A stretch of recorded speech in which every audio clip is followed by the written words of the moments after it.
vou explicar para vocês sobre o retículo endoplasmático liso, retículo endoplasmático rugoso e o tio do churrasco.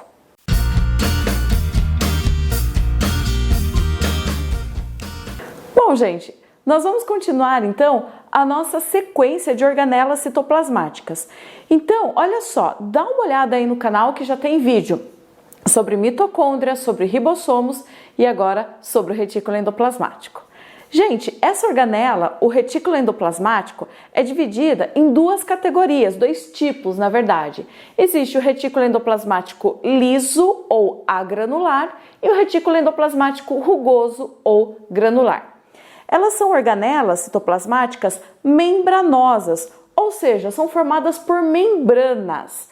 E essas organelas citoplasmáticas, o retículo endoplasmático liso e rugoso, que são membranosas, estão presentes em todas as células eucariontes, ou seja, não estão presentes nas células de bactéria, células dos seres do reino Monera, que são os procariontes. Então, o retículo endoplasmático está presente em células eucariontes, são organelas membranosas.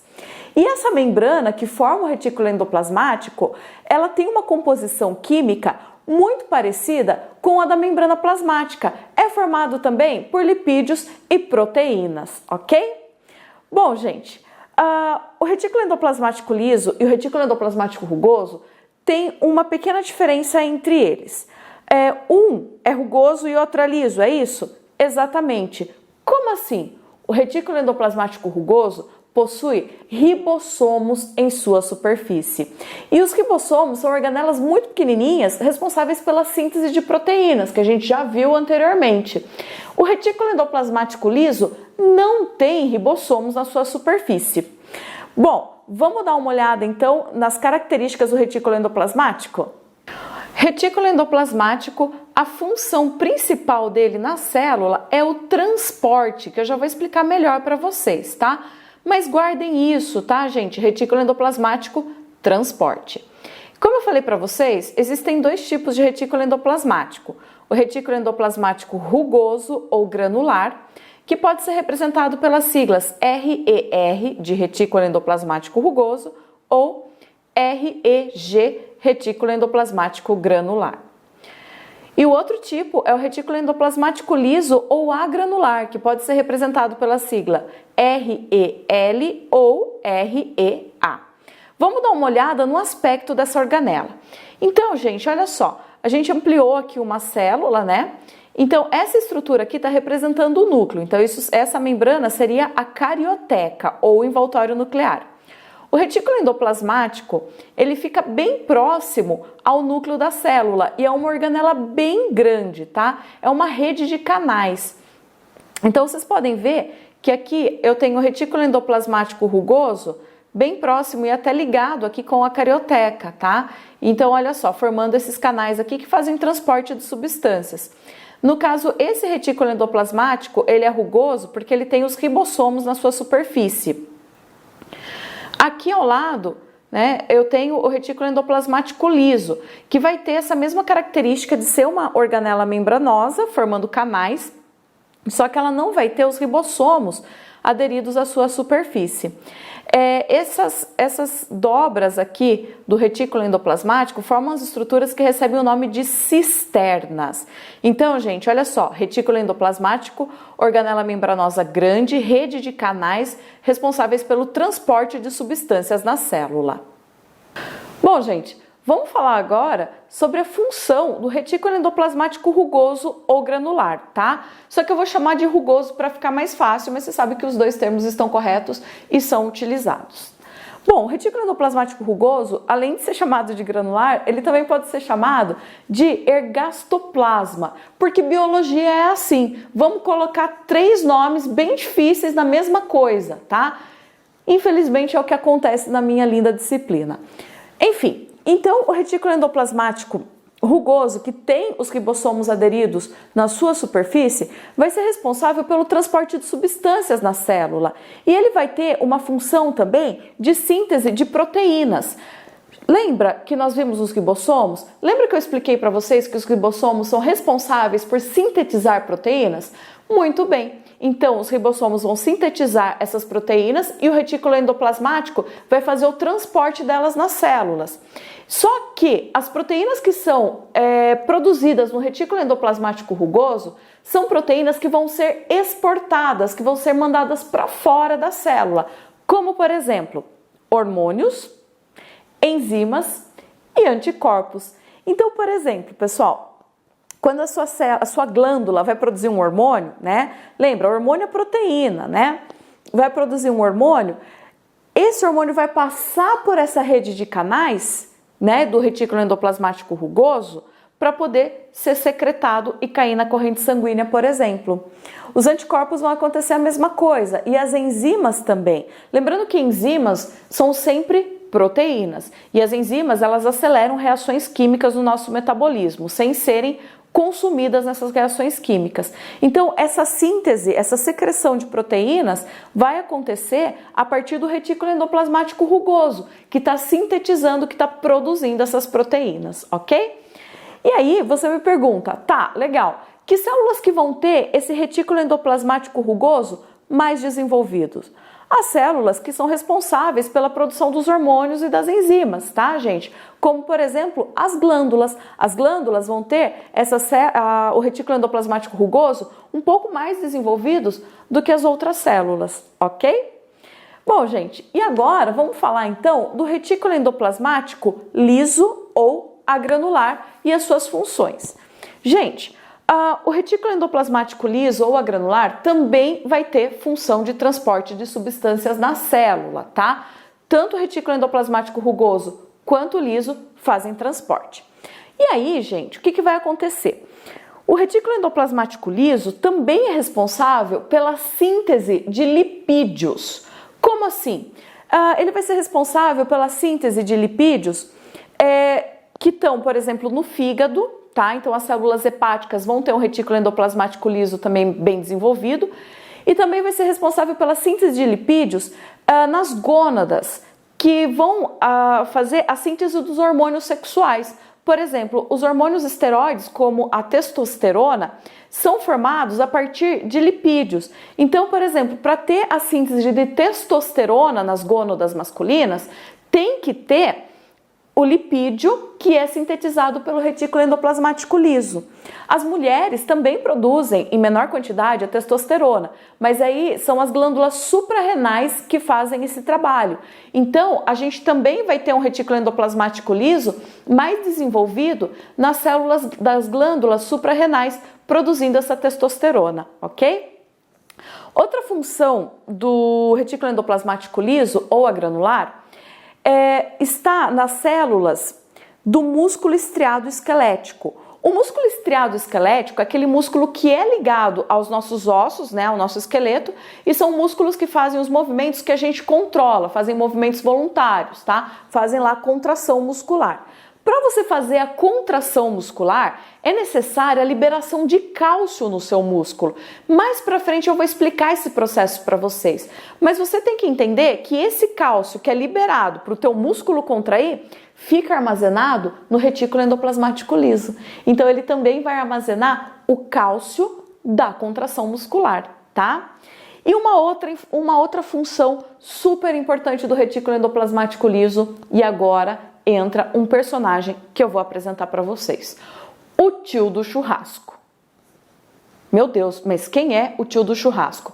Eu vou explicar para vocês, vocês já vão identificar esse cara. E é importante você lembrar bem dele, porque ele vai aparecer em várias aulas de biologia, tá?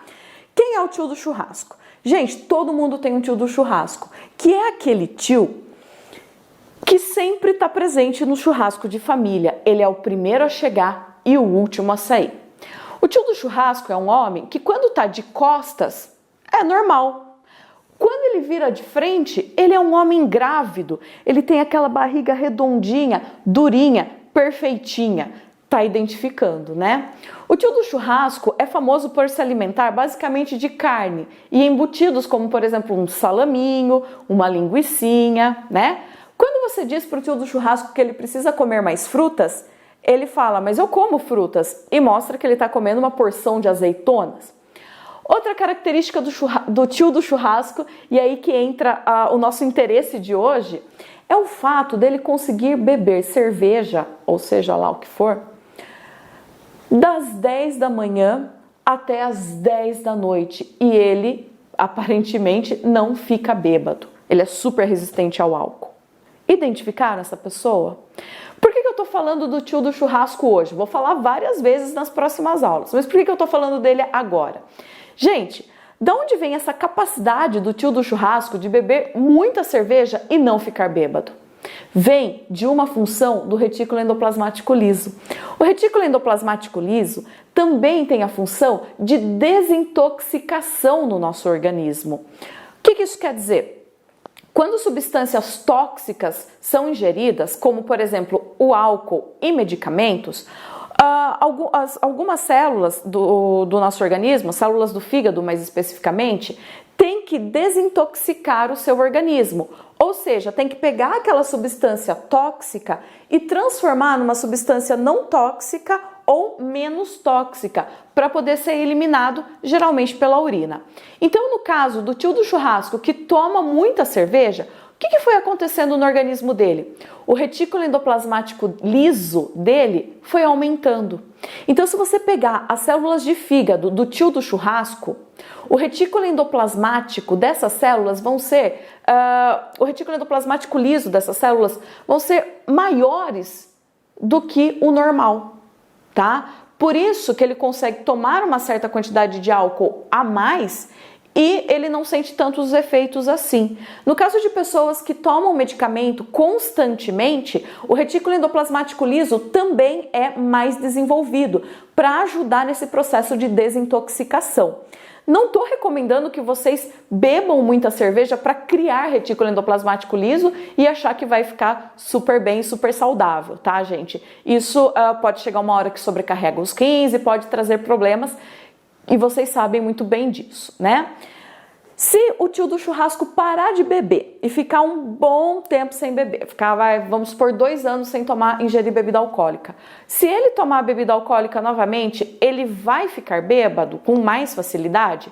Vai. Ele vai sentir o efeito do álcool com maior facilidade, tá? Porque as células dele, com o passar do tempo, vão perder essa característica do retículo endoplasmático liso mais desenvolvido. Entenderam? Bom, para a gente fechar o assunto, eu vou mostrar para vocês um esqueminha aí, tá? Os tópicos com as funções do retículo endoplasmático rugoso e liso para você anotar e para ajudar você a se guiar nos seus estudos. Vamos conferir comigo? Funções do retículo endoplasmático rugoso. Olha só, gente, o retículo endoplasmático rugoso, ele vai ser responsável pelo transporte de substâncias dentro da célula, lembrando que é um conjunto de canais, tá? E vai ser responsável pela síntese de proteínas. Por que eu coloquei uma marquinha aqui? Porque essa é a função mais importante que acaba aparecendo nos vestibulares, tá? E essa síntese de proteínas vai envolver a síntese de enzimas, hormônios, anticorpos e proteínas de membrana. Lembra aquelas proteínas de canais que eu já expliquei para vocês? Então, são sintetizadas no retículo endoplasmático rugoso. Funções do retículo endoplasmático liso ou agranular. Também vai ser transporte de substâncias, ok? Síntese de lipídios, então olha só, vai ser a síntese daqueles lipídios que são utilizados no fígado e também que são utilizados para sintetizar os hormônios esteroides, tá? Armazenamento de cálcio, só que isso vai ser apenas nas células do músculo estriado esquelético. E desintoxicação. Aí eu coloquei o lembrete aqui para vocês, tio do churrasco. A desintoxicação que vai acontecer em células do fígado, por exemplo, tá? E no caso de pessoas que fazem um consumo constante de álcool e medicamentos, esse retículo endoplasmático liso vai ser um pouco mais desenvolvido para poder lidar com essas substâncias. Bom, gente, além dessas funções do retículo endoplasmático, eu gostaria de falar uma outra coisinha para vocês. É muito comum, aliás, está super na moda, a gente vê muitas coisas no mercado, como por exemplo suco detox, ou suco desintoxicante, ou desintoxicador, sei lá. Esses sucos detox, na verdade, ele não vai ter uma função de desintoxicar o teu organismo, porque você faz esse processo naturalmente o tempo todo. Então, olha só, as suas células do fígado, o seu retículo endoplasmático liso, estão trabalhando o tempo todo para pegar substâncias do seu organismo que são tóxicas e transformar em substâncias que são menos tóxicas. Então, o suco em si não vai desintoxicar você de nada. Pode ser uma boa opção por de repente ser produzido ou ser feito com ingredientes que são saudáveis, pode ser fontes de vitaminas, de sais minerais, isso sim, mas desintoxicar, você já tem coisas aí no teu organismo fazendo isso por você, ok? Gente, como sempre, se você gostou do vídeo, deixa o seu gostei aí, compartilhe com seus amigos e até a próxima!